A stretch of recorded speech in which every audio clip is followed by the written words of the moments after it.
what's good? And welcome back to more Gundam Battle Operation 2. Well, more or less information that is coming to Gundam Battle Operation 2. Today is Wednesday, so tomorrow will be, I guess, later on tonight and then also tomorrow, depending on when this video gets uploaded. I'm recording this on Wednesday, so I'm trying to have it up before this actually launches, and yeah, we'll see. But anyways, we got the developer newsletter regarding the late update to May. I just read that all wrong, but as you can see, it's here up on the screen. They got a couple things that's pretty interesting, and I've actually enjoyed, kind of reviewing this kind of stuff, like doing reactions, and then also looking at things that are coming to the game. I know it's been a little bit since I actually probably dropped any content regarding the game on the channel, but I always do enjoy looking at this kind of stuff and look forward to this newsletter every time. So I'm not going to read it word for word. I'm just going to go over what new stuff is coming to the game, which right here we have it saying new support requests for custom matches are coming. So you're right. So you get the EMP blast and scramble. All right, EMP blast basically jam the enemy's radar to help your allies advance, and scramble, let your allies respond instantly, a more strategic way to deploy than ever. Which makes me happy that it's only coming to custom mode, custom matches, which I think is going to be really interesting for those who play in those a lot or do spectator streams and stuff. I know a couple of YouTubers that do that, so I think I'll probably pull up to one of theirs and see how they're doing it.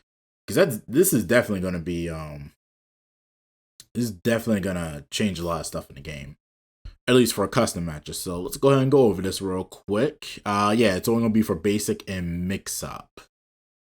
Man, mix-up is going to, yeah, if I'm correct, yeah, mix-up is definitely the one where you can play as like any unit from 100 to 700.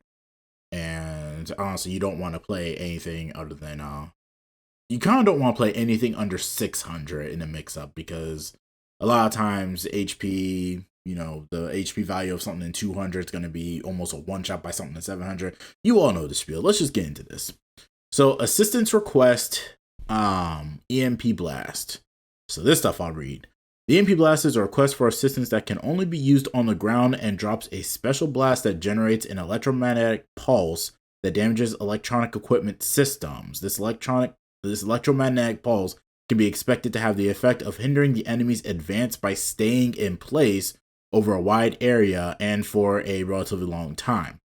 The first time I read this, I was thinking, oh man, is it going to keep the enemies in place? But no, it just stays there. So if it's in like a wide area, that means that those enemies that get affected by it, they're going to try to get out of that area as soon as possible, but it's going to be, easier said than done. So the effect of the EMP blast. When hit by the blast, the following effects will be given for 20 seconds. Ooh, 20 seconds is a long time. Radar failure, reduced visibility due to noise, disable the skills, observational data link, high performance radar, personnel, radar, and fake beacon. Disables weapons ASL function, and unable to receive information spot by allies. Okay. And of course, damage reaction occurs when hit too. Oh, okay. I can't remember if there's like I'm trying to remember if there's like a flinch effect that happens. I can't quite remember. This is what happens when you don't play the game for a while. In addition, there will be no effect given to friendly units in the EMP blast. So in the case of normal friendly artillery support, it is necessary to confirm no allies are nearby, otherwise retreat at once to avoid taking damage. However, with the EMP blast, it is possible to approach your enemy suddenly and launch an attack in combination with the blast. Wow, okay. If you know how I play the game, a lot of times with their support fire, and I notice that it's around an area where I'm fighting maybe 2 or 3, like I'm being ganged up on, then I will throw myself into the middle of it trying to keep them in that area versus try and leave. A lot of times if you see like opponents backing off like really quickly, it's because there's typically a support fire that's about to show up there. So I try to give the illusion that, hey, I'm just going to go in here and be sacrificial pawn so that they don't know what's up. Doesn't always work because I'll take like the brunt of the damage or I'll die, and then all of a sudden it just like grazes them. But hey, that's just how it be sometimes. The enemy team will not be informed on whether they will be bombarded by usual artillery support or EMP blasts. Okay, that's definitely going to switch some stuff up. The usual artillery support that will do great damage when hit or disrupting enemies' coordination by EMP blast and get close at flash. It's up to you. Make good use to them. Good Lord, can't breathe. I said can't breathe. Can't read. Whew. I can't breathe either because I'm talking so fast. Make good use to them, and they will give you a huge advantage. I think this alone is definitely going to cause some confusion on the battlefield.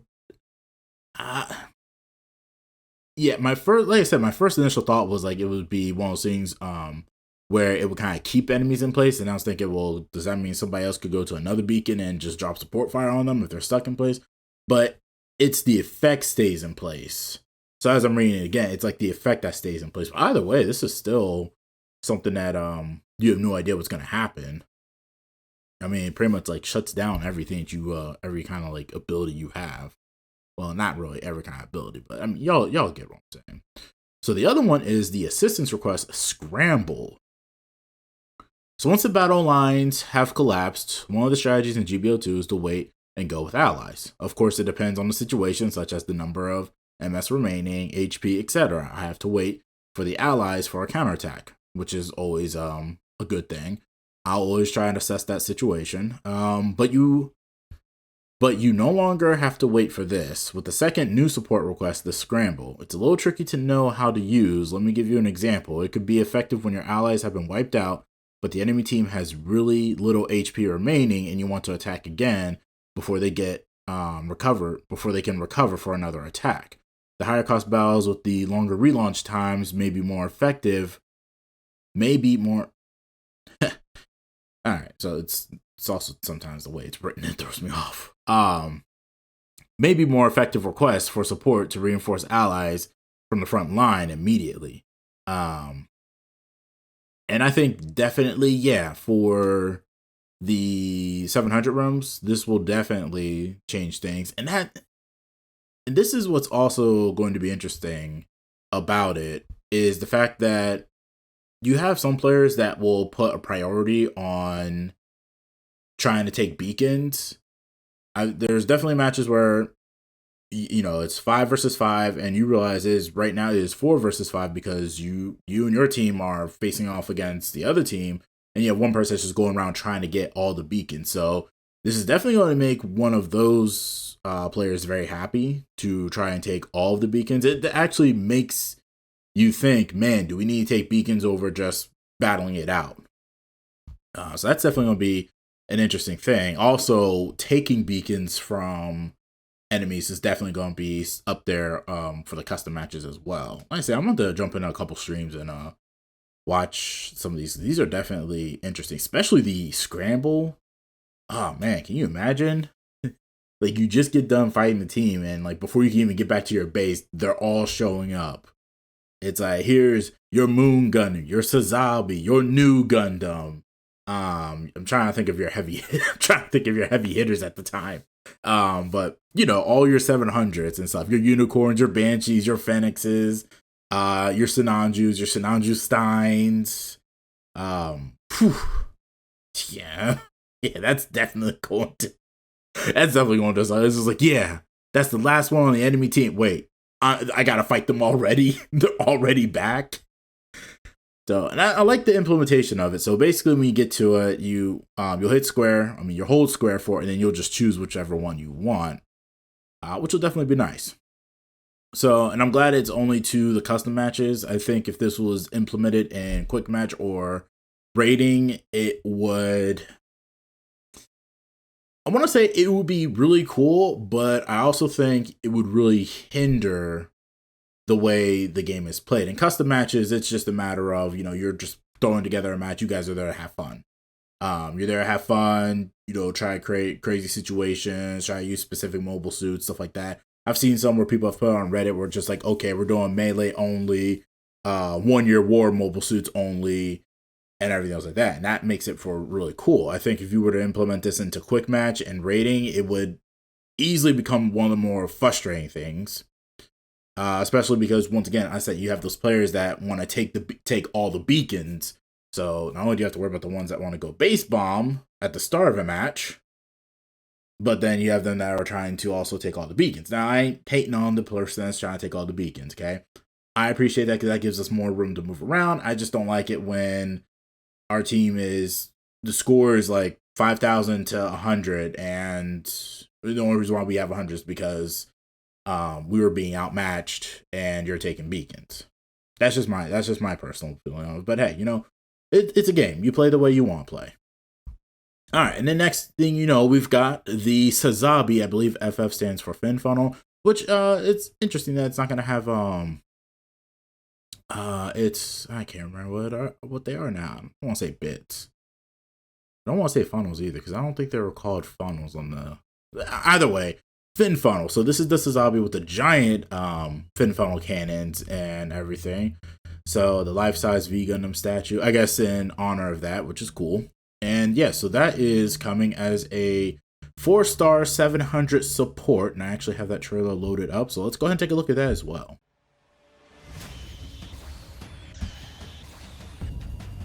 Oh, it's showing off like the newest of the new. I wanted an Atlas so bad. It did not deserve 4-star status. All right. I mean, it may just be a Sazabi, but it looks cool. I really want one too. I just never had a chance to get one.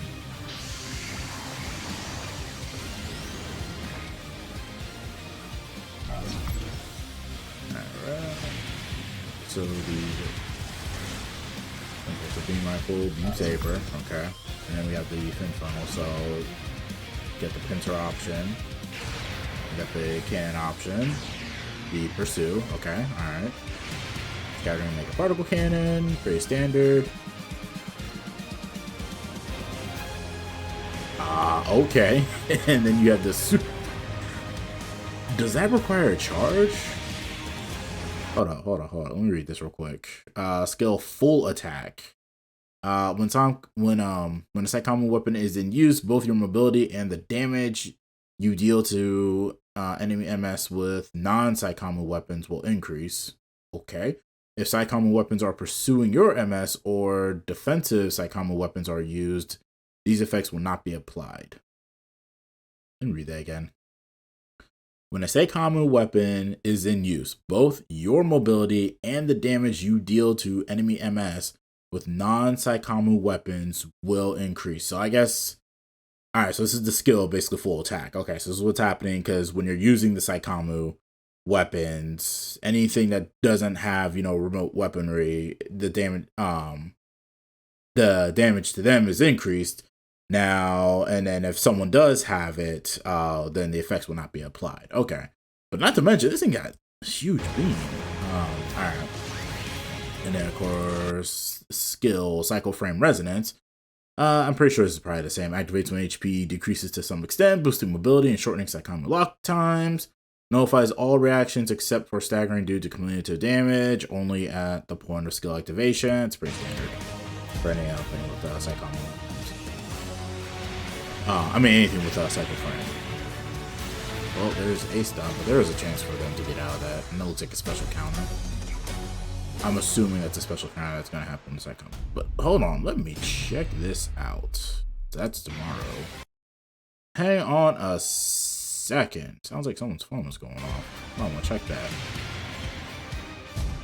This right here. First off, I love this animation. I don't remember where it came from. That right there, I can already tell, is going to be hella annoying. The discharge, yeah, that is going to be really annoying. Because it's remote, you're going to have to watch out and make sure that you don't have any allies that are going to be in its firing range. Otherwise, I assume they're going to get stunned as well. And that's lasting a pretty significant amount of time. Yeah, that's lasting a significantly good amount of time as well. But yeah, I like it. It's definitely cool. Definitely, and I'll say that's gonna look awesome as well. Too bad it doesn't have that as like a normal attack, but hey. Oh no, you know, we never know. We never know. It could actually have that as another melee option. Definitely doesn't look like it has melee combo controller, which most supports don't. Yeah, but this is actually looking pretty cool. I'd like to get it, but once again, I don't play this game enough to be able to put the money into it to get this, and I haven't really been playing enough for me to have enough tokens for it either. So I'll try my single spins. If I get it, cool. If I don't, you know, one day it'll just drop for me, or it'll be available in the store. Who knows?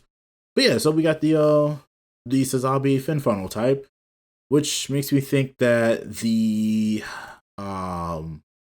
new Gundam double fin funnel might be making its way, or the high new Gundam actually too. Yeah. Well, anyways, that is, so that is it. That is all that I have to say for this. I mean, I'm excited for some of the changes that are coming to the game. Like I said, I don't play custom matches, but I'm definitely gonna peep some streams of people who don't. Maybe I'll start jumping into them just to see what it's like. For this unit, like I said, I'm interested in it. It looks pretty cool. That full burst, that's off the side. That looks. There's a lot of strategies that can be used with that. You just gotta be sure that you're not gonna like mess up your allies at the same time. But on that's it for me. So until next time, keep the vibe and rewind. Peace. Mobile Suit Team, begin sorting.